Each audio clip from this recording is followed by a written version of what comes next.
Hi, good evening, everybody, and welcome to the daily Rambam Shiur, lesson 209, 210, Hilchos Tum'at from chapter 5 until chapter 10. The Rambam, towards the end and the conclusion of Hilchos Tum'at, describes that the appearance and the phenomena of Tzoras used to be a ois and a wonder amongst the Jewish people, in order to alert the person about the need of improvement.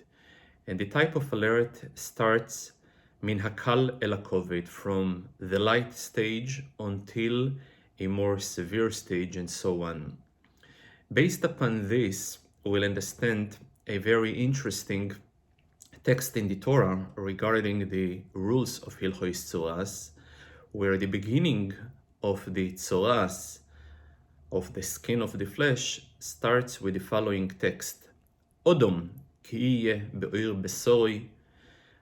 Odom is one of the names that a human being is being defined. While there is 4 levels, Enosh, Gever, Ish, and Odom is the highest, each and every one of them is a reference to a different aspect of the human being, while the highest aspect is being described in the term Odom. So only Odom, a person who have reached the highest level a human being, can really materialize his potential. Such a human being who managed to excel and refine himself is only be'oir besoroi, only in the external of his flesh he will be able to get a tzoras, a leprosy, which will alert him about the need of a very high quality of improvement that is expected out of him. As the generations moved further down and Yeridas Hadoiros, the descent of the generation, took place, so for that reason, this ois beisoel, this type of sign, doesn't appear any longer. On the other hand, we find that the highest individual, where is the Moshiach, is being referred in the Medrashim as a Metzora. And one of the reasons why he is called a Metzora, not only for the reason that he suffers and he is sensitive to the pain of the Jewish people, but even further than this, since the idea of a Metzora is basically a separation from any type of negativity that is inside towards the outside. So part of the process of the redemption, as the Rabbi have warned about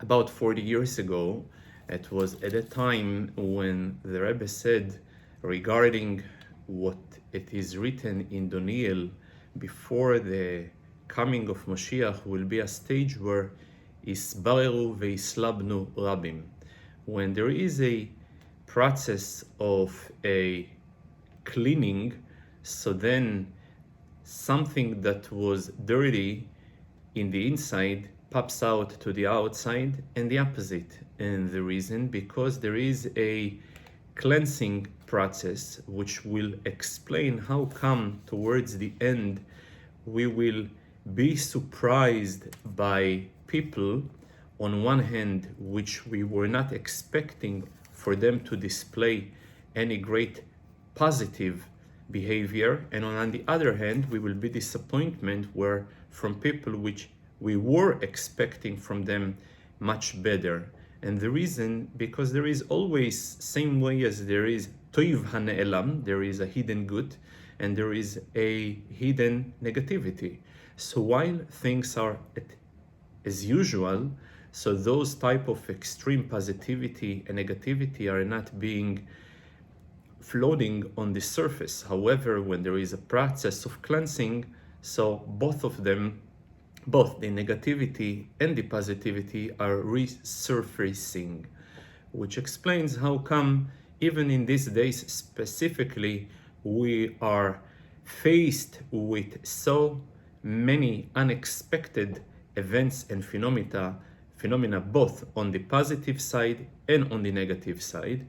And the explanation were already given 40 years ago and even further in the scriptures of our prophets, that's part of the general cleansing that taking place at the times of redemption. What it is interesting in today's lesson, starting from chapter 5 of Hilchos Tum'at, that it is covering a phenomena that takes place on the skin, which generally will be qualified for appearance of a leprosy. Sometimes a person, however, can experience a temporary boil, which is called shchin, or burn, which is called michvo. When this type of occurrences taking place on his skin, so the usual treatment of a appearance of a baheres, of what they called the plagued area, is being treated totally different. To summarize, there is 3 stages in a boil or a burn. There is stage number 1, when they are totally active. Stage number 2, when they are entirely healed. And stage in between, when they are in the process of healing, which they are called tzoreves ha-shchin or ha-michvo. The healing, not the after it was healed, but throughout the healing, in such a stage. So here it is. When it is a very active stage of the boil or the burn, so this area is not a qualified for appearance of a nega, of a plague. And therefore, whatever is going to appear over there is not going to be indicative of any type of a plague. After it was entirely healed, so then it will be treated like any type of a baheres which appears on a skin. However, when it is in the middle stage, which is called the tzoreves hashchin or amichio, so then it will be able to trigger a tume only in 2 simonim. Only 2 signs will trigger a tumo. Those 2 signs are the seolovon, the white hair, and the pisoyon, the extension of the tumo. In order to define what is the difference between a michvo and a shchin, so the general type of distinction will be determined whether it was caused by fire only or any cause outside of fire. If it was caused by fire, a direct exposure to fire, then it will be considered to be a michvo. If it was caused by any other form, a internal heat, then it will be called shchin, which is called boil. Sometimes there is a situation where the top round of a metal has been burned and a person he got hit with the top of a metal piece. So if it was done, if the metal piece were round, which is generally not able to poke, then it will be considered to be a boil. However, if it is sharp, so then it will be considered a michvo.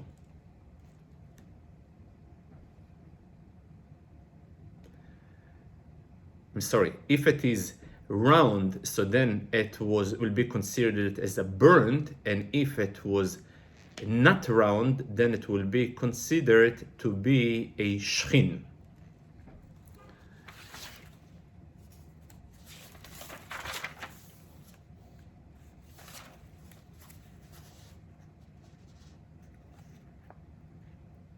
Each and every one of those, whether it is shchin or michvio, are considered to be an independent area, And for that reason, they won't be able to be added to a simon, to a sign that appears on the skin, and anything that appears on the skin won't be able to be added, to be mitztaref, to the one that appears on a shchin or a michvo.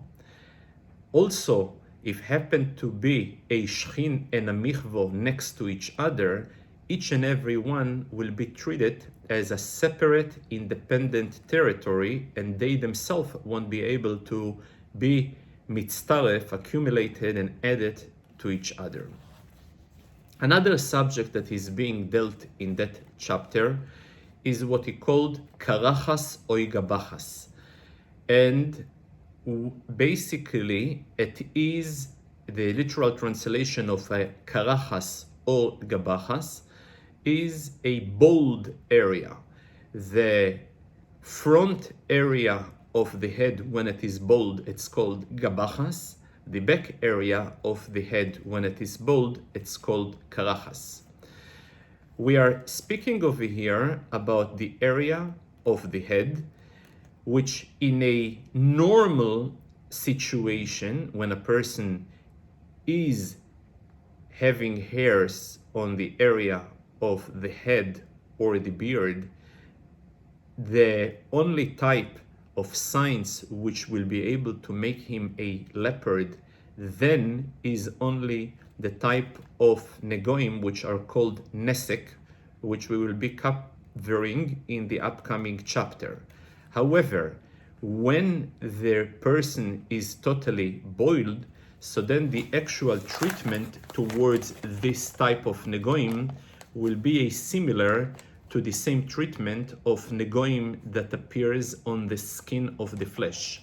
However, there is some changes, because while any Tum'at that appears on the flesh of the skin requires 3 types of simonim, or enables 3 types of simonim, which is seo, hair, michyo, and pisioin. So when it comes to a situation of a karachas or a gabachas, when there is a bald spot on the head, the only way it will be metame is only 2 simonim, which only michyo is a raw flesh, or pisoyon, extension. However, any type of a seo in the place of a karachas or gabachas in the bald spot of the head is not be considered a simon tumo. Though that the situation of karachas and gabachas happens to be in the head, each and every area they are considered, the front of the head and the back of the head are considered to be again an independent area, and they won't be extending or being added to each other. If the area of the karachas or the gabachas that they have upon them a boil or a burn, I will treat them exactly as I would treat any type of boil or burn that appear on the flesh of the skin. Again, as we have covered, one of the 3 ways that we have suggested before. The second chapter is dealing in those areas of the human that they don't fit and they're not qualified to any form of negoim, or because they are not considered to be skin, or because they are not revealed. For example, the inside of the ear, the inside of the nose, the nails, the eyes, and as we have mentioned before, the boil and the burn, which they are active. And since they don't fit to be or to have a nega on top of them, for that reason, in a scenario which we will soon gonna cover, it's called hofach kuloi lovon. If the entire body under certain circumstances turn to be entirely white as a typical baheres, as a plagued area, then it will be tohir. However, if it is entirely white besides a certain area, generally it will remain tomein. However, if certain areas to begin with they don't fit to have any form of tumor sign in them, so they won't prevent a person who is entirely lovon, entirely white, to become tohir. On the other hand, if a head or a beard that they fall, the entire head, the entire hair fell off the beard, or the entire hair fell from the hair, they won't be able to get together or to be added to the flesh of the skin. So though they are being treated similarly to the flesh of the skin, nevertheless they maintaining their independence, and for that reason they won't be able to be mitzaref, to be added to each other. Another discussion is about certain behoris, a baheres that appears in a situation of example. For example, a non-Jew who is converting, or a fetus that was born, or so if the original nega, leprosy, was there before the birth or before the conversion, so this remaining plagued area is not going to trigger any form of a semen tumor. Further than this, sometimes can be a head or a beard that they were before hair grew up in them, which then I'm treating them as a skin, and then grew up hair, which then I'm treating them differently, and then the hair fell. Although the original baheres remained from stage number 1, when no hair was there to begin with, and it remained the same baheres after the hair fell.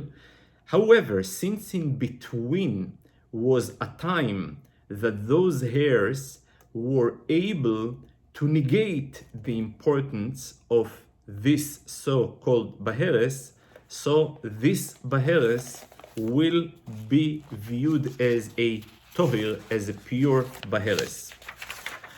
There is also a discussion about the person who went through a conversion. Though that before the conversion he had already a baheres, and as we have just mentioned, that this baheres will be exempt, when the baheres will be exempt only as long as it stays in the same appearance.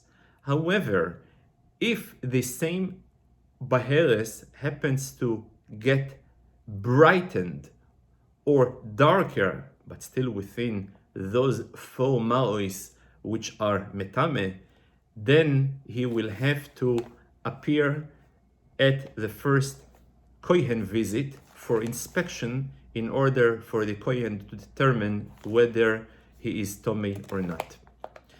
Any type of a sofek negoim, doubt of negoim, so the decision will be made if he was already locked into a state of tumo, which is called in a state of hachloto, or before the state of achloto, when he's only in the state of hasgo.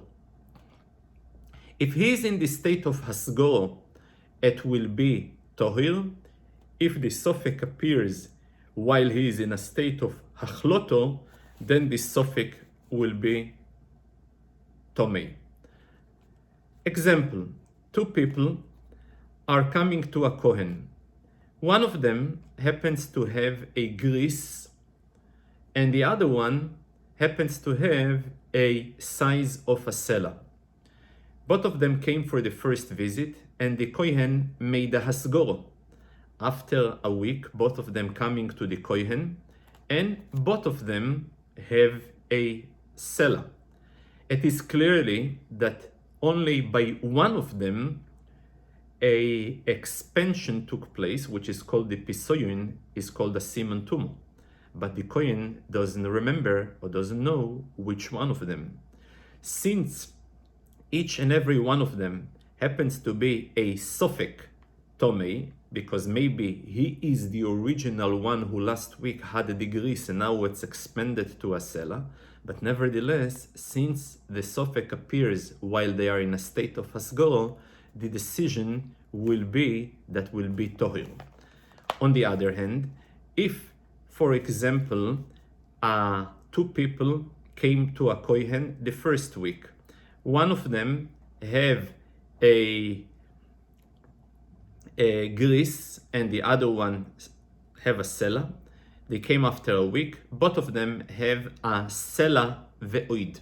They have a sela and something. And therefore, obviously, both of them have experienced an extension and they are tomei muchlot. They're going through a chloto. The kohen locks them in, and after a week he checks and both of them have a sela. Now, obviously, by one of them, there is a direct comeback to a state of taharo, because the pisoyon have disappeared entirely. However, the Kohen doesn't know which one of them.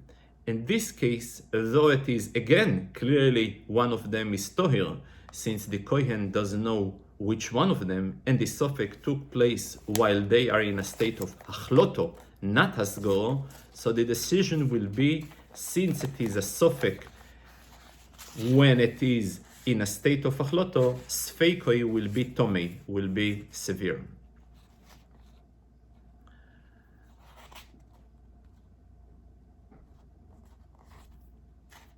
Also, in a case that they came to the Kohen, and before the Kohen happens to segregate them, to do the first stage of Hasgor, suddenly the Simoni Tumo have appeared, so the Kohen can go and make a decision of an immediate Hachloto, which is the severe level of Tumo. In the third chapter, the discussion is regarding a person who is turning to be entirely white. Basically, his entire body is covered in a state of abaheres. So sometimes such a stage will lead to a determination of taharo, that he is entirely tohir, and sometimes it will lead to a status of an entirely tomei, and sometimes it will lead to a status which requires a further process and investigation.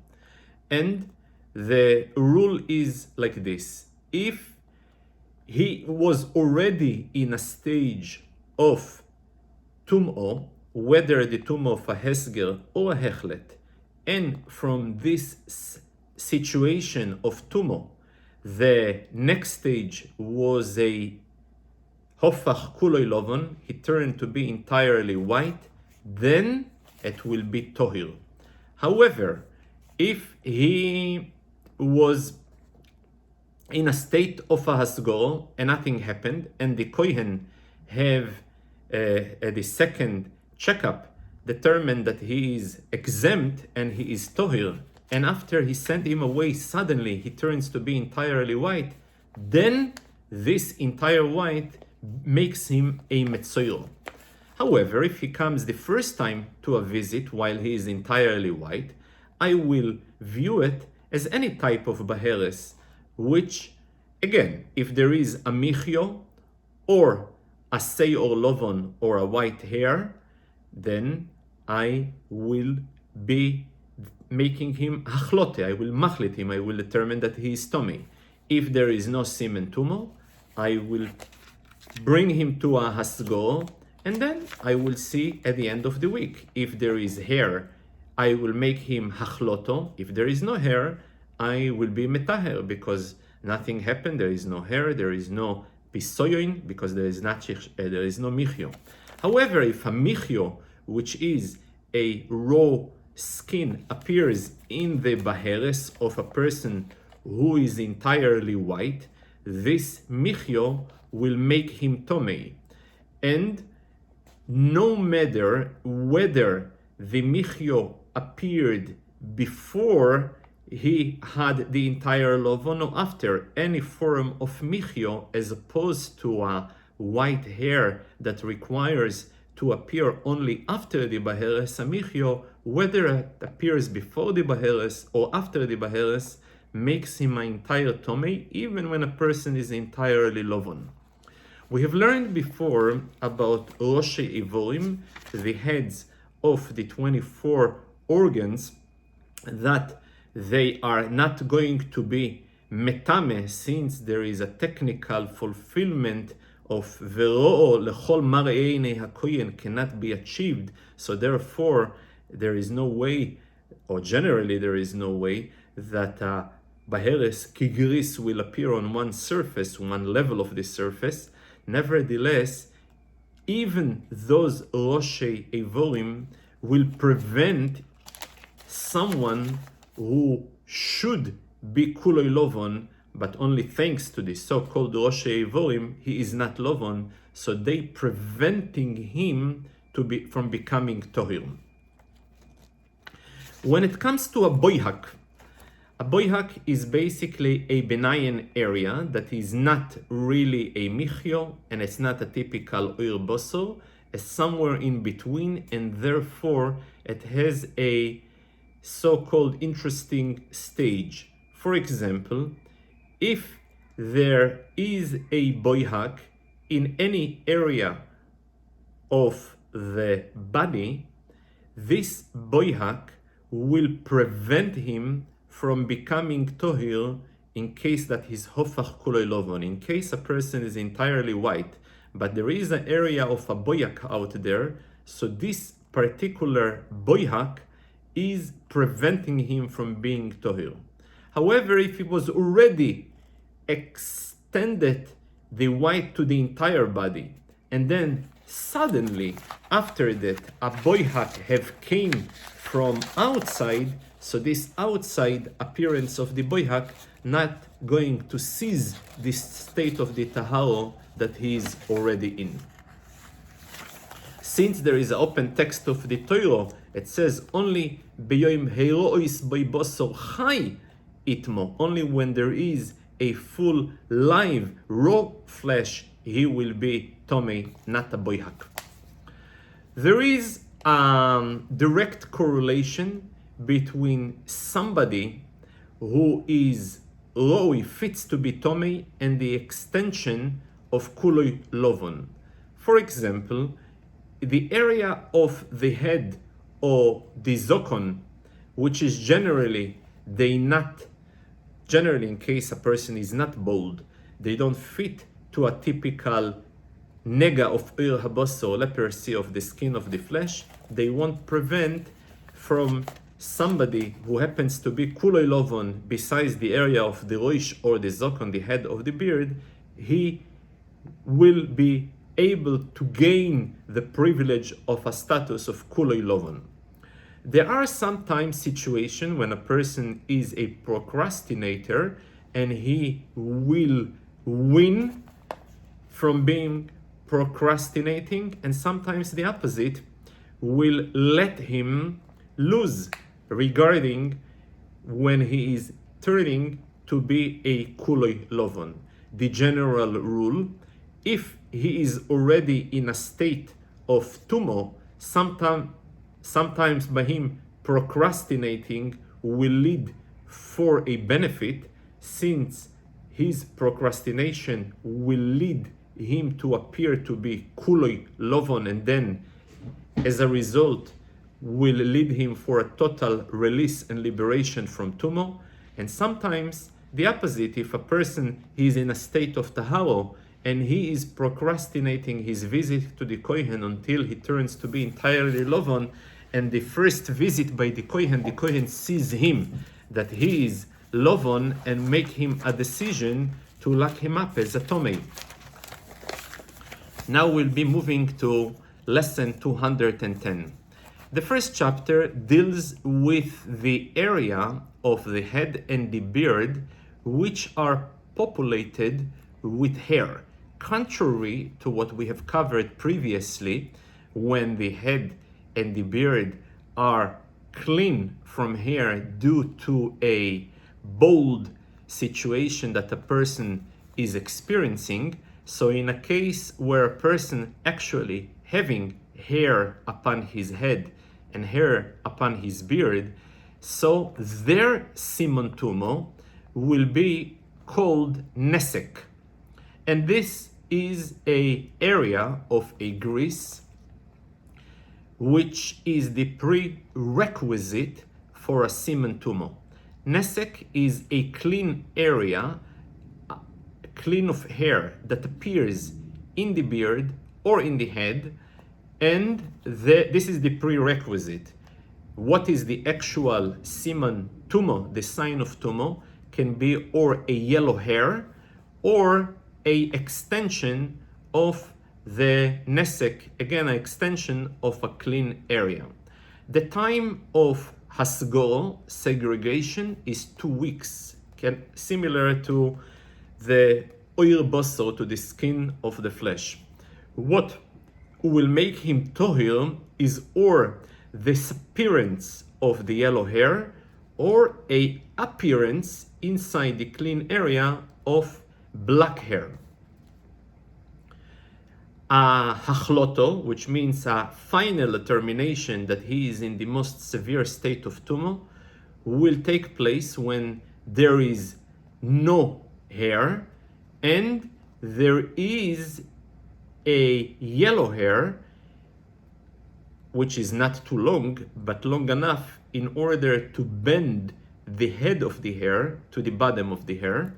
And also a third condition must be there when there is no black hair inside the nesek altogether. The hasgo, the first lockup, takes place when there is a nesek, as a clean area from hair, there is no yellow hair and there is no black hair. At the end of the hesger, at the end of the first week, he will see if any yellow hair appeared or the nesek extended, then the decision of hachloto, muchlot, taking place. If he sees 2 black hair, he sends him and he liberates him. If there is no extension of the nesek, there is no yellow hair. On the other hand, there is no simon tahara of black hair. He needs to segregate him for another week. Before the segregation, he is shaving around the nesek in order to let the possibility to see next visit what will actually happen. And then he checks him towards the end of the second week. If there is a pisoyon, an extension, or there is yellow hair, he will then be deciding upon the hachloto. If there is nothing happen, he will send him away because he cannot lock him up more than 2 weeks. However, if after he liberated him suddenly appeared after the ptur, then he will be him machlit. The amount of the hair, as we have mentioned before, needs to be the color of the hair needs to be yellow, also short, and if it is too long, it's not going to be metame. Something about nesek as well, contrary to the baheres, which always needs to precede the seor lovon when it comes to a nesek, whether the nesek came before the yellow hair or the yellow hair came before, either way it will be metame. When it comes to the black hair, which will save or purify a nesek, the requirement is A, 2 hairs, also in a length that will be able to bring the head of the black hair towards their bottom, and also needs to be a space between the black hair to the boundaries of the nesek, at least 2 hair, only when it comes to the remaining hair from before. If we're speaking over here of hair that are growing new hair, then even less than a space of 2 hairs between the hairs and the boundaries of the nesek will be sufficient to make him tohir.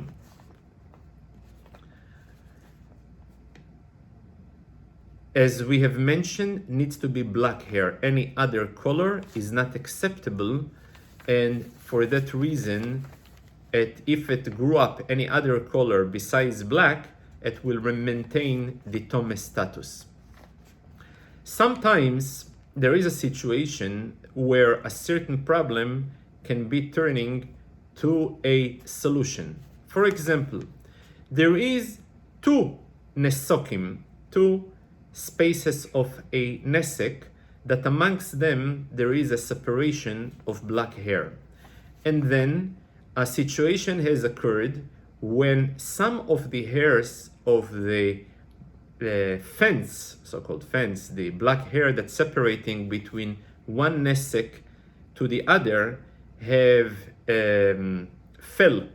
And then there is only 2 hairs left there in what was before the fence that separated between the nesek.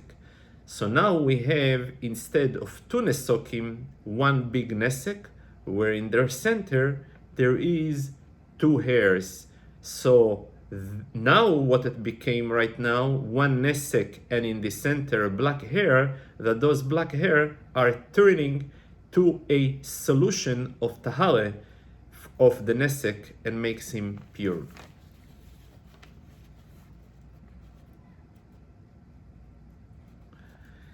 If in a situation of a nesek, the entire hair fell, and the only thing that survived is less than 2 yellow hair, it will be tohir.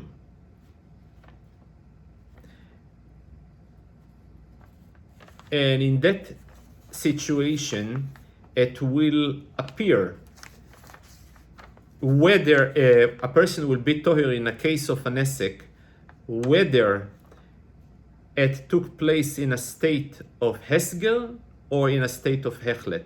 In other words, we're speaking over here in a case where the entire hair of the beard or the head fell and the person became totally bald. So this is the equivalent situation of hofach kuloi lovon babaheres. When a person hofach kuloi lovon lebaheres, it is generally required, it should, in order for him to become tohir, that this phenomena will occur only from a pre-situation of a tumor. However, when it comes to a nesek, where the entire hair of the head or the beard fell, then whether it took place from a state of tum'o or in a state of a hesgel, any case a person will be tohir. The head and the zokon, the head and the beard, are 2 separate independent parts that they are not extended to each other, they're not added to each other, and they're not critical for each other. The second chapter is dealing with the process of the tum'o that is being done by the kohen. It doesn't matter which kohen, whether he is a minor and what is the level of intelligence, but only the verbal declaration of the kohen, that's what defines him as a Metzora. And knowledge is required by the person who dictates to the Kohen in case the Kohen himself is not knowledgeable. So it is necessary that the decision will be based upon a knowledgeable person. However, the final status is being caused by the verbal declaration of the Kohen. As far as those people who become affected by the Tum'at Tzara'at, anyone, Jewish, even a Koton Ben Yoimoy, a minor child who is 1 day old, will become a Kohen. If a Kohen, however, was making the wrong decision, which means the decision was not based upon a knowledge that is in line with the halacha, so the declaration is worthless. On the other hand, if it was done according to halacha, the original decision, and the person was already healed from the state of the Tzara'at, however, no Kohen was found to redeclare that he is back in a state of tahal, he remains in a state of tumah until a Kohen will be declaring to him that he is tohir, and the declaration will be in accordance to the law. The same Kohen who locked him up to the beginning, he is the Kohen who must see him the second time. If the original Kohen died or he is not to be found, so then another Kohen can do it. However, the other Kohen won't be able to lock him up based upon a decision of pisoyon, expansion or addition of the original nega, since this second Kohen was not there to see the first nega, he will be able to decide that it was any extension since he was not there in the first time. Kohen, in a case that he is a cholol, he was born from forbidden marriage of a Kohen to a forbidden lady, whether she's a divorcee or in case he's a Kohen Gadol to almono or to a zoino. In all of those cases, he will be disqualified to participate in the verbal declaration of Tumah or Tahara. If a Kohen is blind, even partially blind, or his vision is being compromised, he won't be able to participate in the process of Tumah on Tahara. There is also the requirement for the negoim to be inspected in certain hours of the day where is not too much dark and not too much light, in order not to be manipulated by the colors. And for that reason, the only hours of the day a Kohen was able to see it is only the 4th, 5th, 8th and 9th hours after sunrise. Every day outside Shabbos and Yom Tov, the negoim can be inspected. A person who is a choson, I will give him the 7 days of his Sheva Brochos, and only then to inspect him. It is interesting that the Rambam explains the reasoning why, since Toiro was so tolerant and so patient when it comes to inspect whether a house is suffering of a nega. You gotta remove the contents of the house. So if a house, which inanimate object, I'm so sensitive to remove everything that is inside the house, how much more so I should be sensitive towards a choson. The Rebbe notes a very interesting point, since it is generally uncommon for the Rambam to bring the original reasoning, especially in this particular case. Originally in the Talmud was a argument, what is the reason that I will give the choson 7 days until inspecting him? So there is one reason, since it is based on Gzeiras HaKosov, Ubeyoim Heirois, in the day the Kohen will be inspecting. Since it is recent, the day of inspecting implies that there is certain days that you're not inspecting. The other reason that the Rambam chooses to bring is the Kal V'chomer from Nig'ei Bais, those lepers that appears in a house. What is the difference between both of them? The difference is whether it is a Gzeiras HaKosov or it is only a consideration and learning from a Kal V'chomer. The difference is what happened b'di'evid. If it is Gzeiras HaKosov, so even if the Kohen b'di'evid went ahead and checked it, the bdiko is not a bdiko. If the limud is from a Kal V'chomer, if the Kohen b'di'evid went ahead and checked it and determined that he's Tomei or Tohir, I will take it seriously. There is another difference, whether the reason is the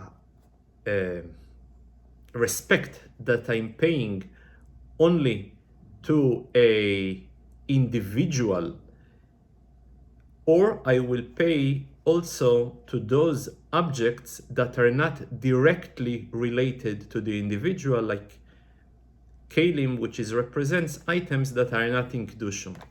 The Rabbi explains that there is two ways how to view our respect and honor that I will pay someone, if it will be based only upon his good deeds and function he has done, or just for his milo of being a Ben Avraham, Yitzchok, and Yaakov.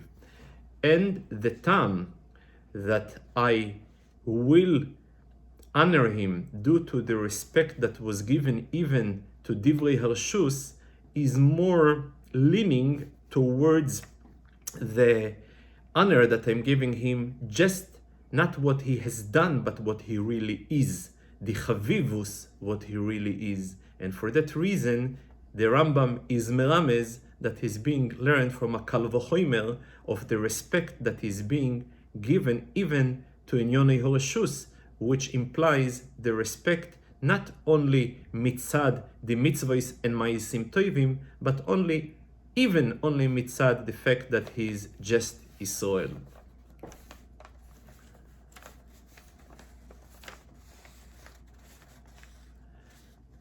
The decisions whether the person should be Tomei or not will be done the first and the 7th, and sometimes in the 13th day from his first visit to the Kohen. The logic behind that both the 7th and the 13th can be used as the 7th day of the previous count, and at the same time they will be used as the first day of the next cycle of the 7 days. A person is forbidden to see 2 Metzorim at once. There is a general rule also, Ein oisin mitzvos chavilois, which is also a derivative of this rule. If 2 Metzorim came to the Kohen, he gotta make a decision for the first, and only then he needs to decide about the second one. The third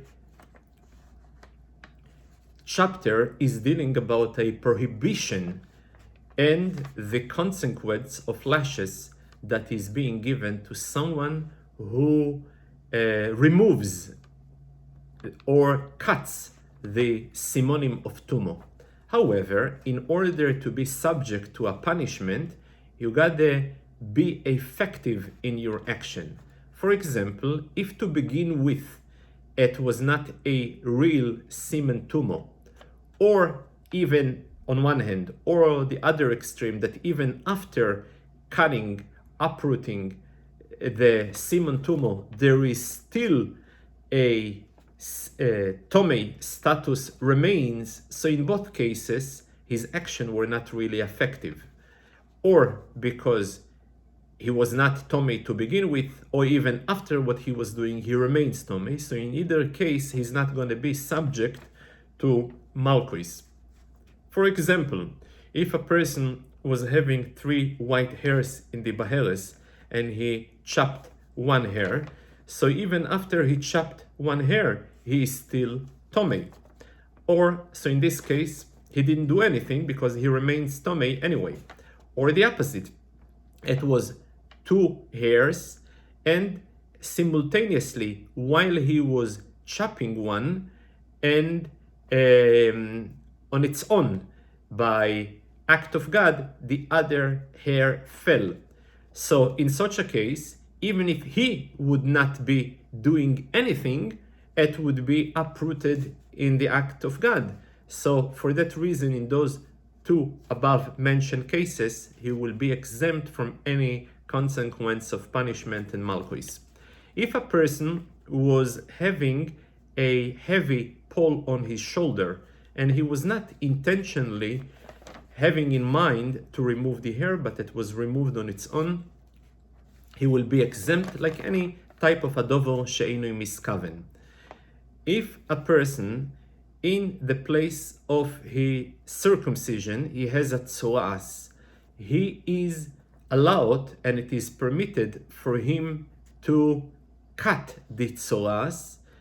Since we have a general rule, any place where there is a clash between a positive and a negative commandments, like in our case, on one hand, he has a positive commandments to perform circumcision, on the other hand, he has a negative commandment not to cut, chop, remove any simon tumo. Since there is a clash, the rule is esse, the positive commandments, doiche, overrides loisese, and for that reason, he is allowed to cut the simone tumo.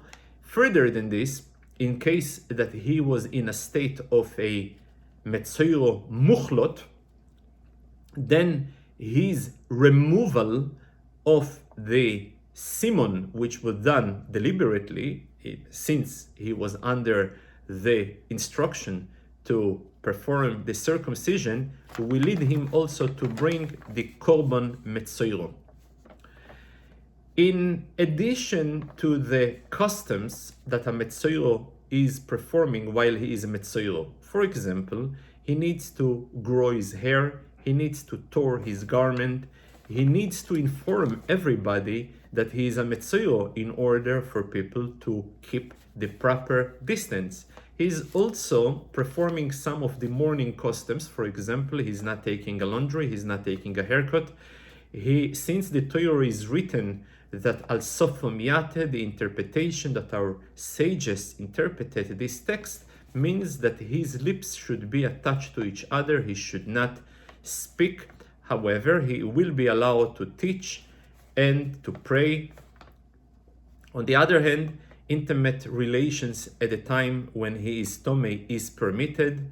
He is permitted also to wear shoes and also permitted to have his bed intact.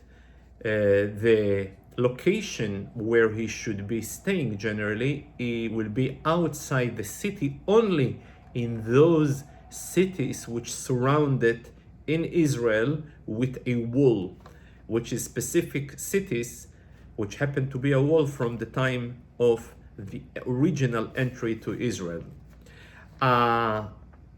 Metzora's female, the rules is identical, however, she is not liable to have her hair grow, and she is not liable to have her garment torn. When it comes to the level of Tum'at that Metzora has, so he is able to contaminate human utensils by touching them directly. He is able to contaminate a kli cheres by having his part of the body inside the airspace of the kli cheres. He will be able to be contaminating metame, another human being, also beimaso, even not direct contact, but only to move him. When he sits on a bed or a chair or anything that fits to be a sitting or a laying platform from him, he will be metame the furniture and anything underneath. There is an extra tum'o of a Metzora that even when he enters to a house, the contents of the house becomes tomei.